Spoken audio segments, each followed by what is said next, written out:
Bem-vindos, amigos, ao programa Porta de Hangar, que vai ao ar todas as quarta-feiras no canal YouTube.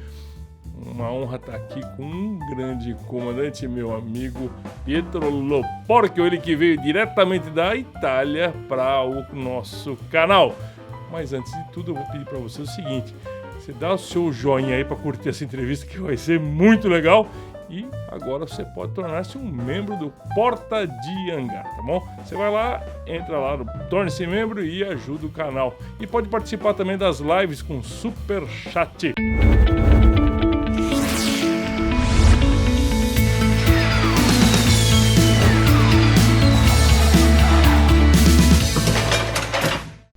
Pietro, bem-vindo. Como você vai?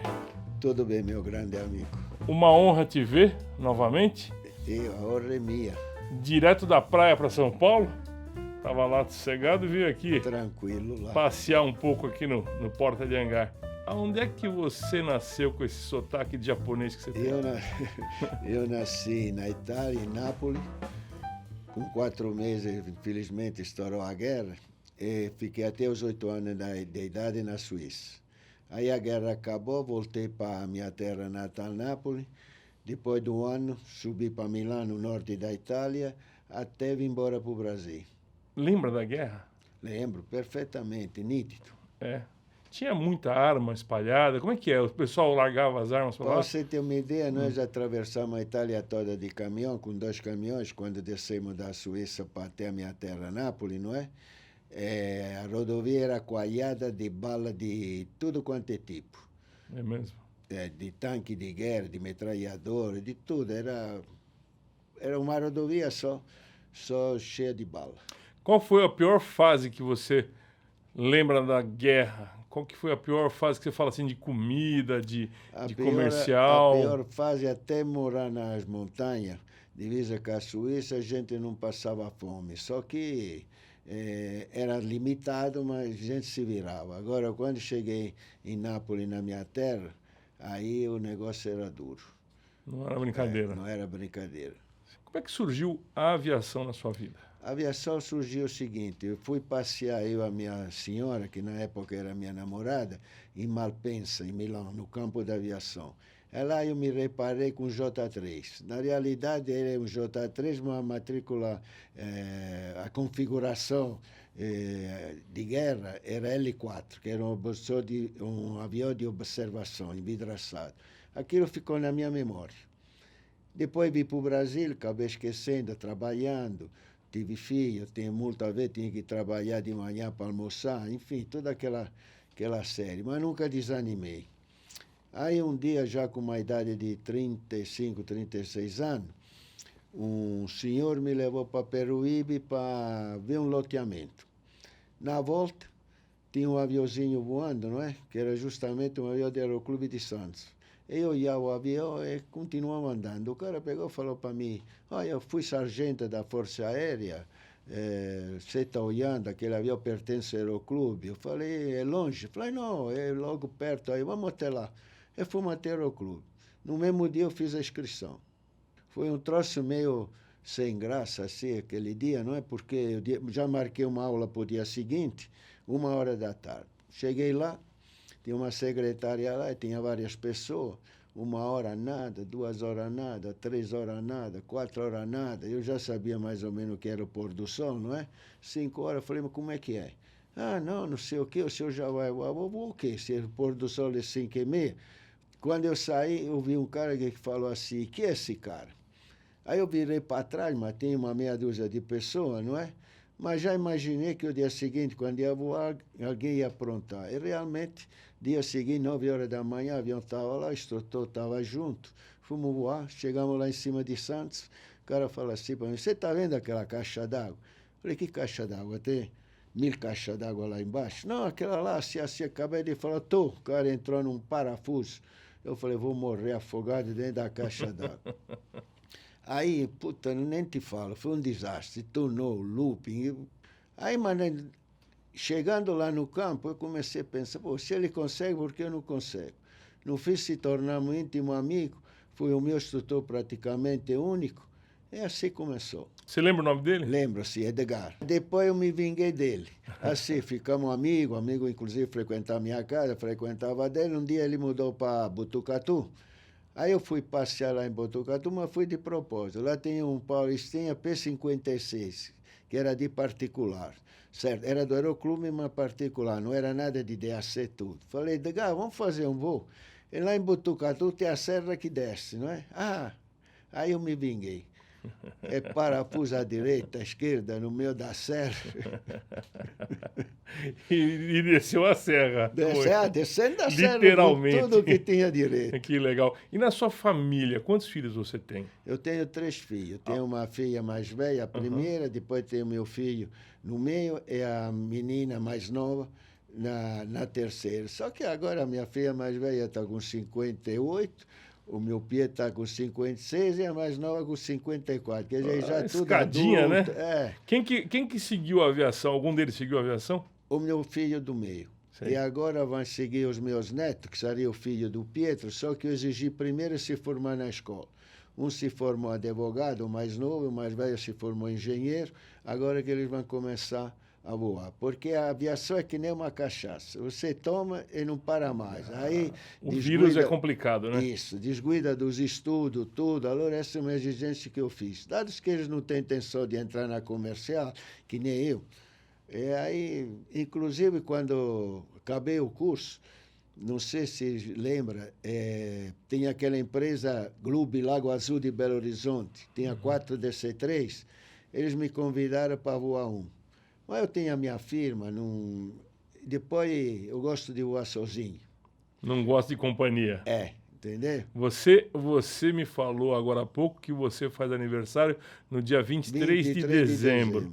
Então eu faço no dia 22 de dezembro. Eu sei como é que é o capricorniano. Ele gosta de ser ele mesmo e não aceita muito a opinião. Não, porque veja, toda vez que eu levava alguém, não é?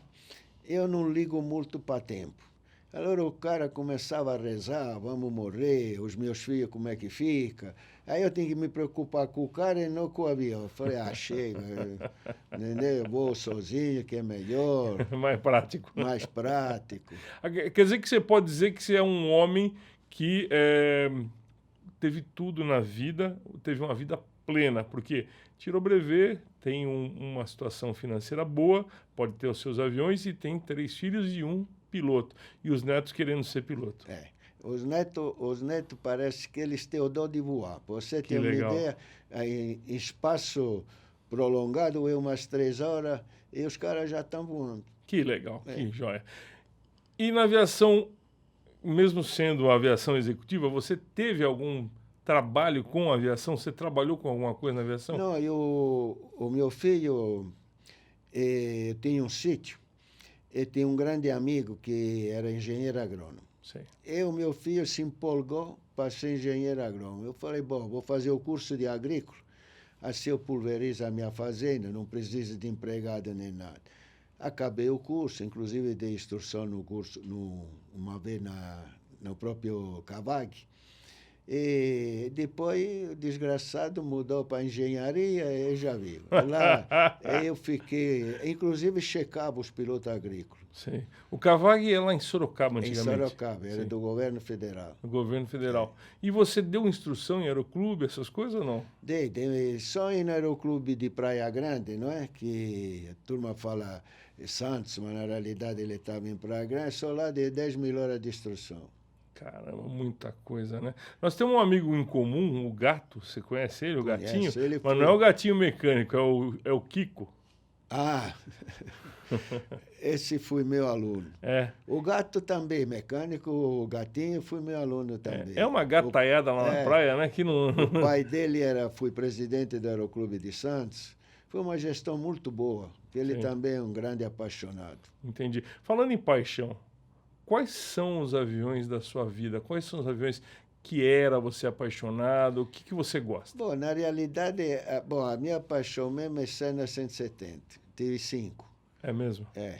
Mas, peraí, eu vou te cortar. Eu vou ir com você num Cessna 185.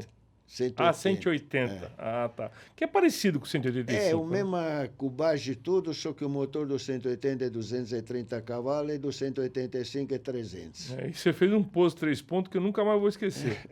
É muito bem feito. Também a vida toda praticamente o é convencional, não é? Porque o triciclo, a velharada fala avião de aleijado, entendeu? Ele decola sozinho, pousa sozinho. Em vez de o convencional, ele tem que trabalhar o avião. E o prazer de voar é esse daí. Eu também acho. Trabalhar, sentir aquela emoção, não é? E quando ele está mais lentinho é que ele quer pegar você, né? Agora, veja, eu nunca me incomodei com velocidade. Velocidade para mim não me interessa. Por quê? Eu estudei muito os manuais do avião e conversei com o engenheiro. Quando a fábrica montou o avião, ele, vamos dizer, diz tem que voar 100 milhas. Na realidade, ele pode chegar a 300 que ele aguenta. A não ser que você dá um tranco violento, ou puxa o manche de repente, aí sim. Então, quer dizer, o velocímetro para mim nunca me incomodou nas velocidades. Só que uma minha especialidade é trazer o avião no limite da velocidade mínima. Entende? No stall. Isso. Agora eu subia em cima da camada, aquelas nuvens brancas, parecia uma neve, e ia treinando. Quando eu caía dentro da camada, quer dizer, tinha chegado no limite. Assim mesmo eu conseguia controlar. Entende? É por isso que me especializei no voo do bêbado, trazendo o avião quase parado, pode-se dizer. Depois fui o voo da Véia, não sei se também você lembra. Sim, conheço. Que o velho Faria fazia, depois o velho Faria morreu, deixou legado para mim. Conta um pouquinho para a turma o que é o voo do bêbado e depois conta um pouquinho também o que é o voo da velha. Mas a gente tem que voltar nos aviões que você ama depois, não vamos esquecer, vamos lá. Primeiro tem que ser um avião leve, um avião muita manobrabilidade. Eu já vi fazer o voo da velha do bêbado nos Estados Unidos. É arrojado, mas não é tão bom que nem um J3 com 65 cavalos. E aí que, por exemplo, a turma faz uma bruta de uma encenação, não é? Você corre no avião cambaleando, diabo a quatro. Bebaço. Bebaço. Aí sobe no avião, ele começa a ir para lá, para cá, encara o público, para na hora de quase em cima, enfim. Lógico, checar todo o avião, freio bom. E aí você sai, decola, uma asa cai, a turma começa a gritar, depois a outra cai, depois sobe um pouquinho mais, faz a folha morta, que vai para a direita, esquerda, para cima, para baixo. É um voo interessante. Só que tem que controlar bem o avião, porque você está numa altura... Inclusive, tem uma passagem, a última vez que eu fiz esse voo na Academia da Força Aérea, na hora do briefing, eu não sei se era um tenente, um capitão, perguntava, pô, comandante, que manobra o senhor vai fazer? E cada um falava a manobra. Quando chegou a minha vez, falou assim, comandante, que manobra o senhor vai fazer? O voo do bêbado. Ele pegou e falou, está proibido na academia fazer o voo do bêbado. Eu, com a maior cara de pau, eu falei, eu sou civil, eu sou militar, eu vou fazer o voo do bêbado. Eu fui essa lenga-lenga umas 3, 4 vezes. Ele, com uma multa de extinção, saiu, voltou e veio o major. É a mesma ladainha. Eu vou do bêbado, não, eu vou fazer, não, mas não pode fazer. Pô, no fim, fui eu o brigadeiro. Aí, aliás, não, o coronel, não é? Aí chegou e falou, olha, o brigadeiro autorizou, só que a altura mínima é 150 pés. Aí, tá bom. O do bêbado 150 pés não tem a menor graça, porque você tem que tocar. Tá bom. Realmente eu fiquei entre 150 e 200 pés, não é? Pousamos, chegamos na sala de debrief, aí veio o brigadeiro Mendes. Aí falou assim, olha, o voo está autorizado 00. E eu estava lá nesse dia, no voo do bêbado. Tava assim. Inclusive aquela canaleta das 2 pistas, a que me atrapalhava foi as caixas de concreto, que era da fiação, não é? Mas assim mesmo eu acho que foi bacana. Foi muito legal o voo. E o voo da véia, como é que é? A voo da véia que fazia esse voo era o Faria. O Faria se vestia de mulher, com batom ao seio, tudo, não é? Agora fazia sorteio de um voo, que era a Dona Maroca que ganhou o voo. Aí, entre a Dona Maroca, com guarda-chuva e tudo, ia para o avião, né? O marido atrás, segurando, tá? Aí veio um polícia, enfim, um diabo de uma encenação, até que puseram a velha dentro do avião. E nessa altura o avião já estava ligado, não é? Aí o piloto dava uma volta por trás e a maroca se mandava com o avião. É, mais ou menos é tipo o voo do bêbado, só que é um pouquinho O diferente. contexto muda por causa da véia. É, por cada vez. Ah, que Aí legal. depois, quando a velha pousava, aquela encenação em cima do carro, desfilando, cheio de batom para tudo quanto é lado, e o público gostava. É divertidíssimo. É, eu fiz várias vezes no Campo de Marte. É, eu vi um que o cara soltava um boneco lá de cima. É, que Esse, a chegou a velha... ver. Esse também era bem engraçado de ver. Agora, conta pra gente, quais são os aviões do seu coração? 170, 170, que é um belíssimo avião. Que mais? J3. Que é maravilhoso para aprender. Na minha opinião, não teve o melhor. Inclusive, todos os comandantes, quando eles se aposentam, o sonho deles é justamente ter um J3 para reaprender a voar. Porque aquele painel, botão, eu, por exemplo, eu nunca fui muito de botão, entendeu? E até hoje nem GPS uso. Vai na proa, na memória. É, entendeu? A não ser que vou lugar meio difícil, agora aí eu levo junto, é lógico, não sou burro até esse ponto, não é? Mas você sabe que você está falando uma coisa, só para não esquecer, o Sérgio Benedetti, ele voa sem GPS, com conhecimento de terreno impressionante. Apesar do Cirro ser super equipado, coisa e tal, ele vai voando e sai no lugar que ele quer. Impressionante isso. Para mim é impressionante demais. Eu conheço bastante o morro, a árvore, o rio, vira para cá, para lá. E depois tem mais uma. No estado de São Paulo você não tem como se perder. Não. Você põe em cima de uma rodovia, 15 minutos, tem uma cidadezinha, no teu campo, procura o cemitério que o campo está de lado, entendeu? Ou se não, pega uma rede de trem, é a mesma coisa, vai. Não se perde, né? Difícil. É muito difícil. Pode acontecer alguma coisa só se vê um CB na tua cola, que nem já aconteceu comigo, já posei em vários lugares que você nem imagina. Imagina, eu quero que você conte. E aí, depois do J3, o que você tem de paixão? O Beach B, BTB. o Mata 7.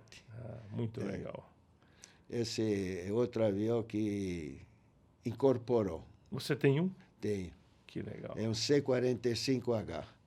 O que tem aqui no Brasil são tudo D-18. Aliás, tem 3 só. Tem aqui o do Carlos Zedo, tem esse que chegou há pouco tempo em Curitiba, e tem o meu que é um C-45H. Inclusive, precisei homologar uma oficina só para poder fazer o IAM. Bom, na realidade, eu gosto de todos, porque... Gosta de voar, não importa o avião. Não interessa o avião. Quando eu tinha o primeiro 170, eu fui fazer o IAM em Mogi das Cruzes. E lá tinha o Walter, que era o dono da oficina, ele era piloto do Itaú. Depois ele bateu no pico de Paraty. Ele é a família de um dos diretores do Itaú. Mas antes dele morrer, eu cheguei lá com o 170, fiz o IAM e tudo. Tá pronto. Aí eu fui lá, eu fui fazer o voo de teste, né? Ainda no voo de teste eu fiz umas brincadeirinhas assim, tá? Aí quando eu desci, ele falou, pô, você não quer testar os meus aviões que eu arrumo? Tudo bem. Aí comecei. Aí depois o Tadinha, não sei se você lembra do Tadinha. Sim, claro, Tadinha, eu vou trazer ele para cá. Aliás, o Tada. Aí fizemos amizade, porque ele também modificou um 170 para pôr um motor Lycoming 180. Aí ele me chamou para fazer os voos de teste também. E aí depois eu acabei voando quase todos os aviões que ele preparava. Entendi. Você tem um avião, aliás, você tem vários aviões, mas você tem um avião que é interessante, que eu não sei se você tem ele ainda, que é um Navajo turbina. O Navajo foi o seguinte, outro avião que eu me identifiquei foi o Navajo. Voei bastante. Voei no multo, umas 400 horas só. Aí, um belo dia, achei um Navajo pressurizado, seminovo, que estava parado em Curitiba. Aí compramos ele e o meu sócio, aí ele tinha um motor só. Falei, putz, vou arrumar outro motor, 425 cavalos, um motor que não tem muito fraco. Aí inventei de pôr uma turbina. Aí trouxemos uma Garrett de 1000 cavalos. Aí ficou o demônio com alguém. Logo em seguida, ainda estava no começo, eu consegui uma revista, sem querer, que a Rússia, junto com a Suíça, justamente montou 3 aviões desse daí com uma turbina Walter. Aí eu lendo as especificações, eles tinham dado 540 km por hora com uma turbina de 600 cavalos. Eu falei, caramba, se eu ponho uma de 1000, vou dar 600, vou chegar assim com 6 eixos, não é? E começamos o trabalho. Só que aí contratamos o Ulisses, de Boitu, Sim. que ele é um professor pardal da vida, inventa qualquer coisa, não é? E foi assim, foi uns 2 anos trabalhando. E, enfim, conseguimos instalar a turbina, modificou, homologuei o avião no ANAC, que era o DAC ainda, tive que mudar 51% o mínimo, consegui mudar 57% do avião. Aí um belo dia, só que a Garta ela usa o escapamento lateral, que nem o Cessna Caravan. Sim. E, na minha opinião, aquele troço é feio. Mas nesse interim, o cara do Conga Air, que é as compras da aeronáutica, me chamou lá porque a minha especialidade é fabricar chapas de acrílico. Eles queriam um acrílico para fazer os canopis do Chavanto. Eu falei, não dá, porque esse acrílico aí é a prova de bala, é um acrílico... Ele... Como é que eu posso te falar? Se o acrílico normal custa R$10, aquele custava $30 o quilo, entendeu? Falei, eu tenho condição de fazer, só que não vai compensar para vocês. Bom, enfim. De repente ele pega e fala para mim, você não quer fazer os cuecão para mim? Eu falei, cuecão? O que é isso daí? O que é cuecão? Ele me explicou o que era o cuecão, não é? E aquilo ficou impresso, sabe? Fui lá, cumprimentamos. Aliás, fui com o Aldomar, que foi o primeiro cara a fabricar os vidros para os aviões de acrílico que fornecia a chapa para ele. Aí uma noite levantei, aliás, nem fui nem dormir, não é? Cheguei lá no hangar, abri as portas, sentei lá na frente do hangar, imaginando como é que eu podia modificar o escapamento. E me lembrei do famoso cuecão. Aí descarenei o motor, não é? E vi que a traseira dele era um redondo. E eu dei umas modificadas e consegui passar na barriga do avião por baixo. Desde que eu tinha feito aliás, o cuecão se adaptava certinho né, para refrigerar, certo?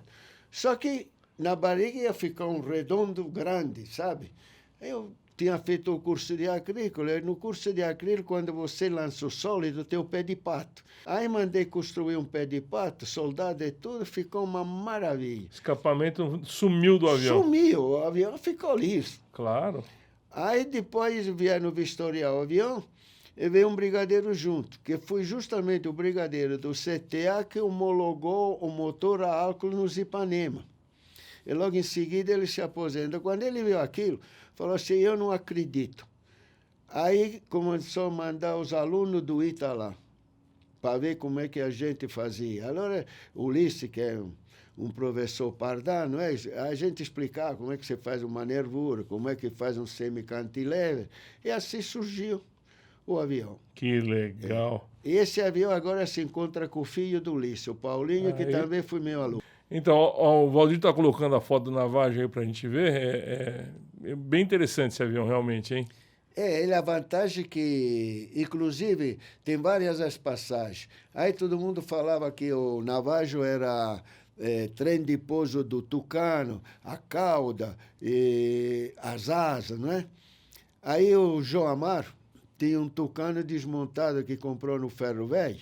Eu fui lá, carreguei o Tucano e trouxe. E realmente a asa é a mesma, só que o Tucano tinha uma falsa longarina na traseira. Aí testamos as asas. Chegamos lá, tinha que aguentar 4.500 quilos. Chegava em 2.800, 3.000 quilos, a asa explodia. Aí começou. Poxa, como é que é esse negócio? Agora o projeto da PARP está errado. Aí comecei a conversar com vários engenheiros. No fim, não dava, um falava que tinha que virar asa ao contrário, o outro tinha... Enfim, deu uma confusão danada. Aí eu fiz um gabarito que cabia uma asa e meia dentro do gabarito. Aí fomos testando. Eu pus 12 toneladas. E a asa não quebrou. 12 toneladas é muita coisa. É muita coisa. Só que tem o seguinte, quando eu desmontei a asa dele, eu não sabia disso. o navaginho pressurizado, a longarina é a mesma do tucano. A mesma espessura, tudo. Entende? Assim mesmo, veio lá 3 da Esquadrilha da Fumaça fazer uma visita. Eu, como aí, o cara de pau, falei, escuta, será que essa cauda do avião aguenta? Não pode fazer turno com 10 caras lá dentro que não tem problema nenhum. Na realidade, aquilo... Hoje tem todos esses turbinas modernos, entendeu? Só que não tem a altura do navagem, enfim. Entendi. O avião ainda tem 7 horas e meia de autonomia. É maravilhoso, né? Ah, ficou um espetáculo. Agora, você falou de cuecão.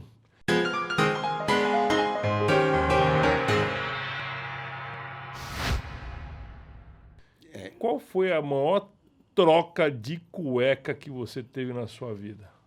Aliás, eu não sei se é uma qualidade minha ou porque sou meio louco. Quando eu me vejo apertado, que eu me vi muitas vezes, eu fico gelado, sabe? Talvez pela minhas treinamento, que eu judei 30 anos judô, agora formei uma mentalidade um pouco, não digo diferente, mas para vencer os obstáculos. Sim. Certo? A primeira vez, era ainda novinho assim de pilotagem, foi o seguinte, compramos um J3, eu fui buscar ele. O J3 estava com um furo na asa, tinha vários problemas. Eu fui na farmácia, comprei uma fita dessa de machucado. Esparadrapo. Esparadrapo. Aí emendei tudo, não é? Enchi os tanques. E falei pro Tadeu, acho que ele até hoje é do DAESP lá em Sorocaba, não é? Tadeu falou, onde você vai? Falei, eu vou dar uma corridinha na pista. Na verdade, decolei e fui embora. Para quê? Quando eu estava no meio da serra, o motor começou a cair de RPM, ficou entre 800 mil, 800 mil. Mas acho que eu estava de casaco de couro, que fazia um frio danado, luva de motoqueiro lá, porque o estabilizador também não funcionava direito. Aí eu abri os vidros. Naquela época eu tinha para esfriar um pouco, não é? Porque comecei a suar, mas mesmo não. Aí punha a mão na cabeça, espetava, que os cabelos ficaram em pé. Aí veio a raiva. Falei, negativo, na altura que eu estou, talvez eu consiga chegar. Desde que eu já tinha voado planador, comecei a pegar as térmicas, entendeu? Subi. Entrava numa térmicazinha, subia, daí a pouco descia, depois subia de novo. Sei que passei para Itanhaí, que tinha o campo embaixo, não pousei e fui assim até Praia Grande. Caramba, e chegou lá em Praia Grande? Cheguei em Praia Grande.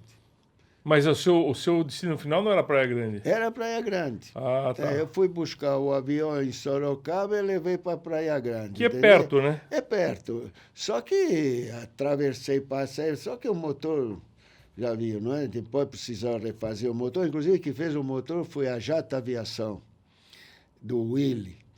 Susto também, fui com J3, calculei mal a subida para passar por cima da camada, quase no finalzinho entrou em camada.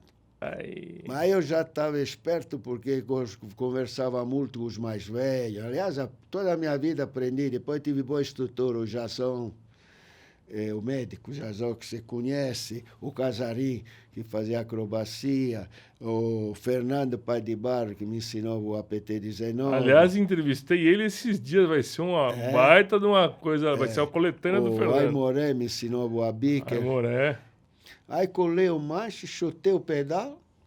Parafuso. Até chegar no chão, deve ter feito umas 20 voltas. É a melhor coisa. É a única Era saída. O que o velho fazia, o velho Bertelli fazia isso. Ele chegava em cima, tô lá e colava e chutava. Quando eu cheguei em cima das árvores da serra, que eu vi as árvores, falei, dei aquela respirada, sabe? Mas uma outra vez caí dentro do mar, aí com ultraleve. Fui fazer o voo de teste, não sei o que diabo que aconteceu. Aquela desgraça entrou em parafuso e lá vou eu, mar adentro. Mas faz parte de quem voa, sim. Não tem jeito. Agora, nós temos um amigo em comum, chama-se José Bart. Ele esteve aqui no programa e você ensinou ele a voar, né? A tirar o brevet de piloto, e ele te ensinou a ser piloto de planador. Agora ele falou assim, pede para ele contar uma história comigo e não falou qual que era a história. Eu quero que você conte aqui. Eu não sei o que vai acontecer. Ora, tem tanta. Para você ter uma ideia, o Bart era novinho, mas já tinha chegado nos seus 17, 18 anos, que naquela época você podia tirar o brevet com 17. E eu solei ele com 3 horas. Nossa, ele voa pra caramba, né? Ele já voava planador, dizer, tinha uma certa. Mas, só que aquelas 3 horas aí seria 30 horas de hoje, porque o que eu malhei, o desgraçado, não está escrito. Inclusive, eu dormia na casa dele, era íntimo amigo do pai dele, entendeu? E aquele garoto, que agora já é um senhor de uma certa idade, ele nasceu para voar. Eu tive 2 alunos espetaculares, um foi o Bart, o segundo foi meu filho. Não é porque meu filho... Você tem que nascer com aquele dom, sabe? Não tem jeito. Então, na verdade, quando eu fico muito tempo no voando 185, eu chamo ele me dá um duplo. É isso aí. Entende? Tive muitos pilotos bons, que hoje são comandantes também, porque, veja, Beccari, naquela época, a planilha de voo do Aeroclube era todas manobras. Parafuso, 8 cubano, reversor, 8 sobre marco, 8 militar que você cravava asa em cima da torre e virava no eixo. Entendeu? Era diferente. Quando depois os caras um pouco mais arrojados, em vez de fazer o 8 lá em cima da torre, você fazia no meio das 2 torres. Chega uma hora que quando você curva de média para grande, você não vê mais a torre. Agora, ou você sabe o que você está fazendo ou bate. Entende? Agora te dá uma confiança grande. Por exemplo, eu fazia reversão com o PT-19 a 150 pés de altura. É procurar a morte, praticamente, porque se dá uma bobeada... PTzão pesado, né? pesado, motor 170 cavalos, entendeu? Mas um belo avião, né? Pô, tem um espetáculo. Agora, você fugiu, mas conta pra mim a história do Bart que ele me disse que aconteceu com... O Bart, como todo instrutor, eu usava uma camisa com uma caveira no peito. Agora, quando o cara errava, eu batia nos ombros dele e aprontava a caveira, sabe? Aí o cara ficava meio assim. Um dia estava fumando um charuto, o Bart virou que meia orelha dele. Ei, Bart, um grande abraço para você, Bart. Agora, Pedro, para a gente finalizar nossa conversa, eu quero que você, com toda a sua experiência de vida, não só de aviação, mas de vida, essa vivacidade que você tem, essa alegria de receber bem as pessoas, conta para quem está começando aí, como é que tem que fazer, quais são os cuidados. Dá um conselho para essa turma que está começando. Bom, a primeira coisa que eu sempre faço questão de falar isso daí para todo mundo, para os alunos novos, segurança. Se você não tiver segurança, esquece a aviação porque ela vai te matar. Ela é uma máquina super confiável e tudo, mas não vamos esquecer que é uma máquina mecânica, ela pode falhar. Por exemplo, logo das minhas primeiras horas de voo, que eu tive um mestre teórico muito grande, o professor Bertolucci, que acabou de falecer. 96 anos de idade. 96 anos de idade, lúcido. E logo das minhas primeiras horas de voo, eu já me enfiei na oficina. Porque, como todo bom italiano, sabia dirigir o carro, mas não sabia nem que era o motor, vai. E no avião eu falei, caramba, eu tenho que ser um pouco mais esperto, porque eu via os outros instrutores, não sabia que era o magnete, nem o carburador. Sabia que carburador porque o carro tinha o carburador, mas você falar do magnete, o cara não sabia o que era, entendeu? Agora, quando eu não voava, ficava praticamente o tempo junto com o mecânico, para ter uma certa noção. E isso muitas vezes me salvou. Quando o magnete ficava barulho, eu já sabia pelo barulho mais ou menos, agora eu ficava tranquilo, entende? Uhum. Já tive parada de motor com os alunos, enfim. Bom, mas então o conselho que você dá para a turma é que se cuide para voar, que se cuide, estude e seja um pouco de mecânico também. E não descuidar do checklist, que é muito importantíssimo. Na minha época se chamava Segimac. Segimac, comando, instrumento, gasolina, como é? Um pouco de tudo. Área, motor e estabilizador.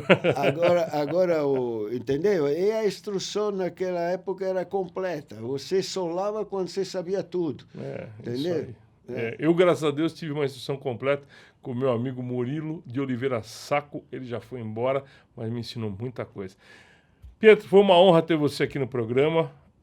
Vamos voltar mais vezes, porque a sua conversa é longa, tem bastante coisa para contar. Eu agradeço. E você sabe o que eu vou fazer? Eu vou descer para a praia para fotografar os seus aviões. Você me autoriza? Oh, a casa é tua, sempre te falei disso daí. Você não é nem amigo, é irmão. A gente se conhece há tantos anos. Que bom. Gente, aqui no Porta de Hangar, dê o seu clique, se inscreva no canal, torne-se membro e participe das nossas lives, tá bom? Um abraço a todos, valeu, até o próximo programa. Valeu, obrigado, Pietro!